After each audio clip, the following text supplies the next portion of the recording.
సిద్ధిం తథావిధ మనోవిలయాం సమాధౌ శ్రీశైలశృంగకుహరేషు కదోపలప్స్యే గాత్రం యదా మమలతాః పరివేష్టయంతి కర్ణే యదా విరచయంతి ఖగాశ్చ నీడాన్ అంటారు. శ్రీశైలంలో బాగా ఏకాగ్రత కుదురుతుంది అని అంటారు. శ్రీశైల శృంగకుహరీషు కదోపలప్స్యే, నేను ఆ శ్రీశైల క్షేత్రంలో ఉన్నటువంటి ఒక గుహలో కూర్చుని అటువంటి ధ్యానమునందు ఏకాగ్ర దృష్టితో ఉండడం ఎప్పుడు జరుగుతుంది? కదోపలప్స్యే గాత్రం యదా మమలతాః పరివేష్టయంతి, నేను ఆ ఏకాగ్ర దృష్టితో ఉండిపోవడంలో నా శరీరం కదలకపోతే ఇది కదలదు అని మొదట ఎవరు నమ్ముతారంటే తీగ నమ్ముతుంది. ఇది కదలదు అని నమ్మిందనుకోండి, అలా పాకుతున్న తీగ దాన్ని అల్లుకుంటుంది.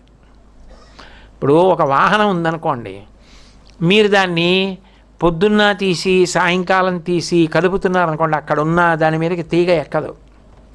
అదే వాహనం కొన్ని నెలలుగా మీరు వాడడం మానేసి అక్కడ పెట్టేసి వదిలేశారనుకోండి, దాని మీదకి తీగ ఎక్కుతుంది.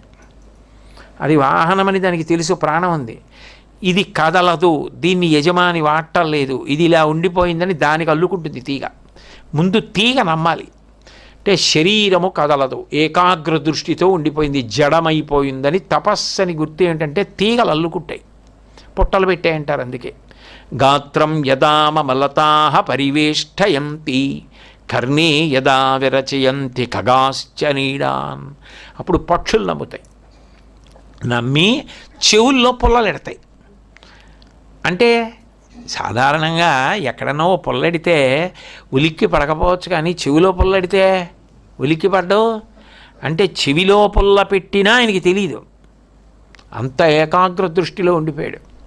అప్పుడు పుల్లలు పెట్టినవి గూళ్ళు పెడతాయి, గూళ్ళు పెట్టినవి గుడ్లు ఎడతాయి, గుడ్లు ఎట్టినవి పొదుగుతాయి, పొదిగినవి పిల్లల్ని పడతాయి, ఆ పిల్లలకు ఆహారం పెడతాయి, పిల్లలు అరుస్తూ ఉంటాయి, అయినా ఆయనకి తెలియదు. అంత ఏకాగ్ర దృష్టితో ఉండిపోయాడు. అది నాకెప్పుడు కలుగుతుందో అన్నారు శంకరాచార్యులు వారు. నిజమా? ఆయన తపో రాశయే నమః, ఒక్క క్షణంలో ఆయన జారిపోతారు, అలా అటువంటి ధ్యానంలోకి వెళ్ళిపోతారు. చంద్రశేఖరేంద్ర సరస్వతి మహాస్వామి వారు పల్లకీలో కూర్చుని వెళ్ళిపోతుండేవారు, అలా సమాధి స్థితిలోకి మాట్లాడుతూ మాట్లాడుతూ వెళ్ళిపోతుండేవారు. రాశీభూతమైనటువంటి జ్ఞానం. ఎందుకని? తపః అంటే జ్ఞానము అని ఒక అర్థం. అప్పుడు తపో రాశయే నమః అంటే రాశీభూతమైన జ్ఞానమే శంకరాచార్యుల వారు. రామో విగ్రహవాం ధర్మ అన్నట్టు శంకరాచార్యుల వారు రాశీభూతమైనటువంటి జ్ఞానం. అందుకే అపరోక్షానుభూతి అని ఆయన ఒక గ్రంథం చేశారు. ఆ వేదాంత గ్రంథంలో అపరోక్షానుభూతిలో మాట అంటారు, ఆత్మా నిత్యో హి సద్రూపో దేహో నిత్యో హెసన్మయ తయోర్యైక్యం ప్రపశ్యంతి కిమజ్ఞానమతః పరం అంటారు. ఈ శరీరమా ఎప్పుడూ ఉండేది కాదు, ఆత్మ ఎప్పుడూ ఉంటుంది. నిత్యమైనటువంటి ఆత్మని అనిత్యము శరీరం అని తెలిసి ఎన్ని శరీరాలో వెళ్ళిపోయాయని తెలిసి కూడా ఇంకా శరీరాన్ని నేనని చెప్తున్నారంటే ఎంత ఆశ్చర్యం, అజ్ఞానానికి అవధేది అంటారు. అంటే అంతటి రాశీభూతమైన జ్ఞానం. కోటాను కోట్ల మందిని ఈ ప్రవచనం అయిపోగానే మళ్ళీ నేనంటే ఇలా చూపించే నా బోటిగాళ్ళు కోట్ల మంది ఉన్నటువంటి చోట ఇది నేనంటాడు ఇన్ని వెళ్ళిపోతూ ఉండడం చూసి, అది కాదు కదా, ఇది నేనని తెలుసుకుంటున్నది ఏదో అది కదా, నేను దాని వైపుగా అడిగేయడేమిటి అని ఆశ్చర్యపోయారు శంకరాచార్యులు వారు. ఏ స్థితిలో కూడా తాను అలాగే నిలబడిపోయారు, అంతే, అలాగే ఉండిపోయారు, ఆత్మగానే ఉండిపోయారు. ఎందుకనంటే ఆయన చేతిలో వాదనలో ఓడిపోయినటువంటి వ్యక్తి. కొన్ని గ్రంథాల్లో ఆయన పేరు అభినవగుప్తుడు అని ప్రతిపాదించారు, కొన్ని గ్రంథాల్లో అసలు పేరు వ్రాయలేదు. శంకర విజయాల్లో ఆయన ఏం చేశాడంటే ఆయన మీద కొన్ని మంత్రములు ప్రయోగించాడు, ఆభిచారిక హోమం చేసి. అంటే ఆయనకి వ్యాధి కలిగి ఆయన నిర్జింపబడాలని. అప్పుడు ఆయనకి భగంధర వ్యాధి అని ఒక వ్యాధి వచ్చింది. ఆ వ్యాధి వస్తే ఏమవుతుందంటే గుదస్థానమునందు కురుపు పుడుతుంది. ఆ కురుపు పుట్టిన కారణం చేత నిత్తురు అలా కారిపోతూనే ఉంటుంది. ఆయన కూర్చున్నా నించున్నా నడిచినా కూడా రక్తం కారిపోతుండేది. బట్టంతా కట్టుకున్న బట్ట నెత్తుడితో తడిచిపోతుండేది. ఆయన అది విశేషమైన బాధ.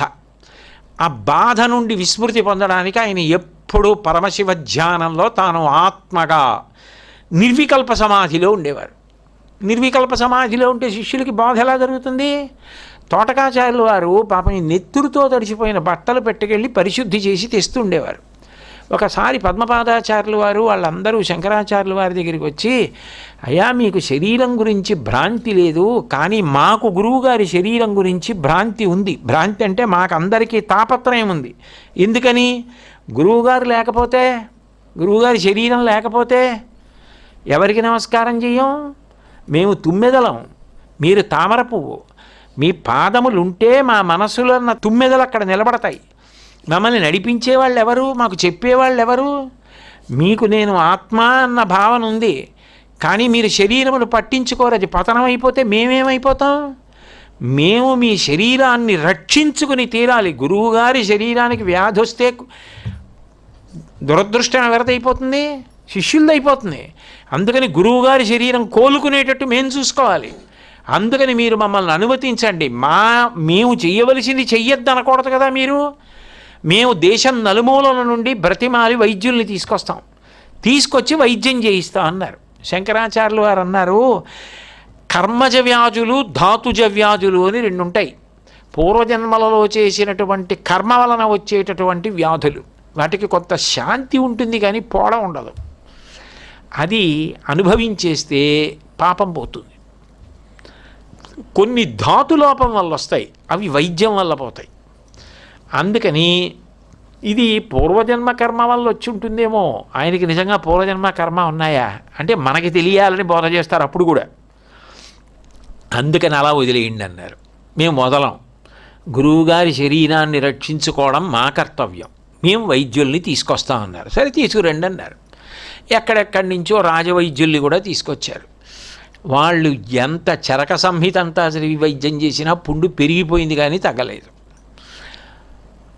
కొన్నాళ్ళు అయిపోయిన తర్వాత శంకరాచార్యులు వారు అన్నారు, మీకోసం రాజులు ఎదురు చూస్తూ ఉంటారు వైద్యం కోసం. ఎందరో ప్రజలు తల్లి తండ్రి కోసం ఎలా చూస్తారో ఊర్లో సమర్థుడైన వైద్యుడి కోసం అలా చూస్తారు. మీరు ఎక్కడో ఉండిపోతే ఎంతమంది బాధపడతారు? అందుకని మీరు వెళ్ళిపోండి మీ స్వస్థానానికి అన్నారు. అంటే వెళ్ళలేక వైద్యులందరూ వెళ్ళిపోయారు. శంకరాచార్యులు వారు నిర్వికల్ప సమాధిలో ఎప్పుడూ పరమేశ్వర ధ్యానంలో ఉండేవారు, శరీరమునందు భ్రాంతి లేకుండా. పరమశివుడు సంతోషించి శంకరాచార్యుల వారి వైభవం లోకానికి కీర్తి తెలియాలి, ఆయన ఎంత గొప్పగా ఆత్మగా ఉండిపోగలరు అన్నది తెలియాలని అశ్వినీ దేవతల్ని పంపించాడు.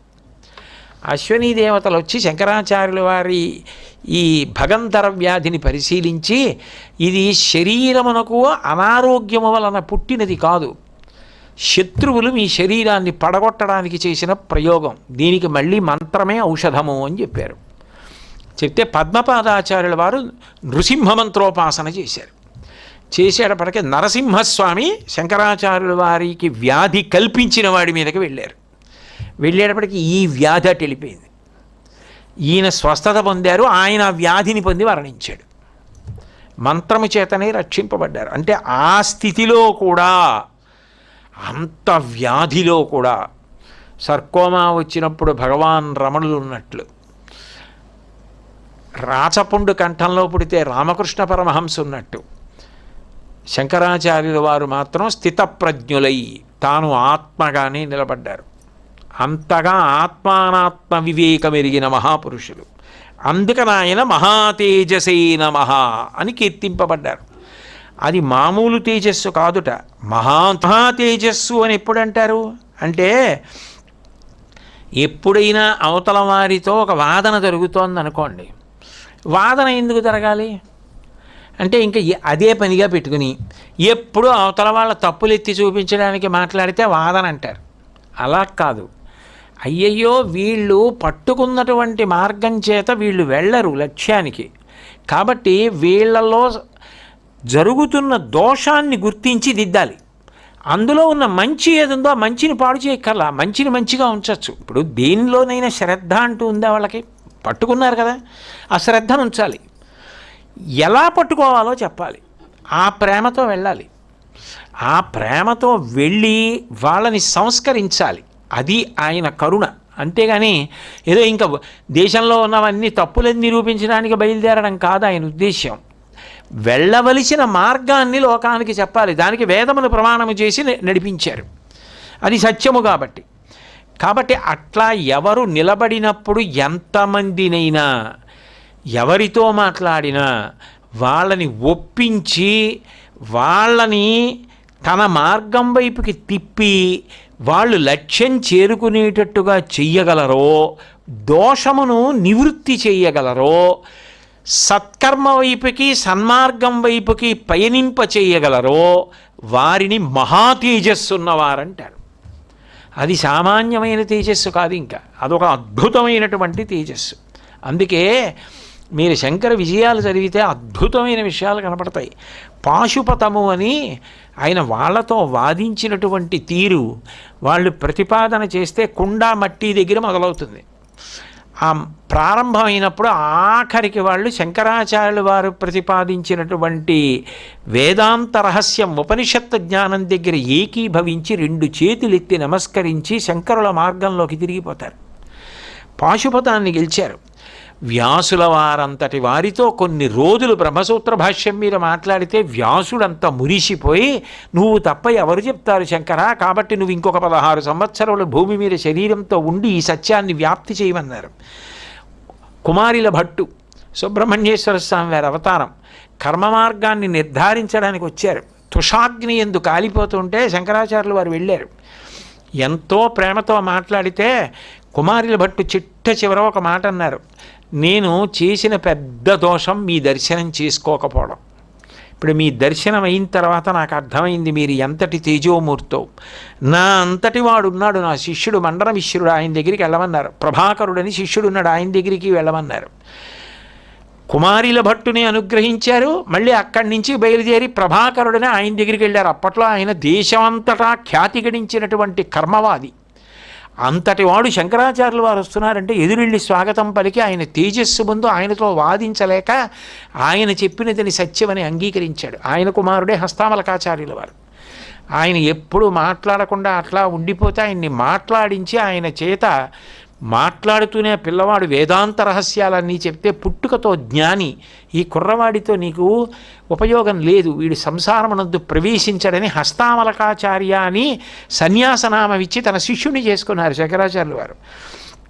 అట్లాగే మండనమిశ్రుడు ఇంటి ముందున్న చిలుకలు గోరువంకలు కర్మ సిద్ధాంతం మీద ప్రమాణం గురించి చర్చించుకుంటూ ఉండేవి. చిలకలు సేవకులు కూడా సంస్కృతంలో మాట్లాడుకుంటుండేవారట. అంటే ఆయన ఎంత విద్వాంసుడో ఆలోచించండి. ఆయన తద్దినం పెడుతుంటే వ్యాసుల వారు భక్త కింద వచ్చి కూర్చున్నారు జైమిని. అంటే ఎంత కర్మవాదో, ఎంత విద్వాంసుడో. ఉభయభారతి బ్రహ్మ సరస్వతుల అవతారం ఆయనే, తర్వాత సురేశ్వరాచార్యులు వారు. అటువంటి వాడితో వాదించి గెలిచారు. గెలిచి సన్యాసాశ్రమం ఇచ్చి శృంగేరి పీఠానికి మొట్టమొదటి పీఠాధిపతి. అలాగే క్రకచుడు అని కాపాలికుడు, ఆయనతో వాదన చేశారు. వాళ్ళైతే ఆయన వస్తున్నప్పుడు భైరవుణ్ణి బాగా ఉపాసన చేసి శంకరాచార్యులు వారిని సంహారం చేయడానికి శూలాలు కత్తులు అన్నీ పట్టుకుని ఎదురుగుండా నిలబడితే శంకరాచార్యులు వారు వెళ్ళేటప్పటికీ ఆయన తేజస్సుని చూసి వాళ్ళు భైరవుణ్ణి పిలిస్తే భైరవుడు వచ్చి ఆయన మహానుభావుడు శివావతారం, ఆయన చెప్పిన మాట మీరు వినండి అన్నారు. అంటే కాపాలికులు కూడా వామాచారాన్ని ఉగ్రమైన పూజల్ని విడిచిపెట్టి శంకరుల మార్గంలోకి తిరిగిపోయారు. అట్లాగే చార్వాకులను గెలిచారు. సౌగతమత సంబంధీకుడు పీనకాయుడు అని ఆయనతో వాదన చేసి ఆయనని మెప్పించారు. భట్టభాస్కరుణ్ణి తన మార్గంలోకి తీసుకొచ్చారు. సర్వజ్ఞ పీఠారోహణం చేశారు. శంకరాచార్యుల వారికి నమస్కారం చేసి గురువుగా అంగీకరించని వాళ్ళు ఎవరింకా ఇప్పుడు? అంత గొప్ప గురువు, అంత గొప్ప తేజస్సు, అన్నిటినీ ఖండించి అందులో ఉన్న మంచిని నిలబెట్టి అన్ని కోట్ల మందిని ఉద్ధరించిన మహాపురుషుడు. అందుకని మహాతేజసే నమః.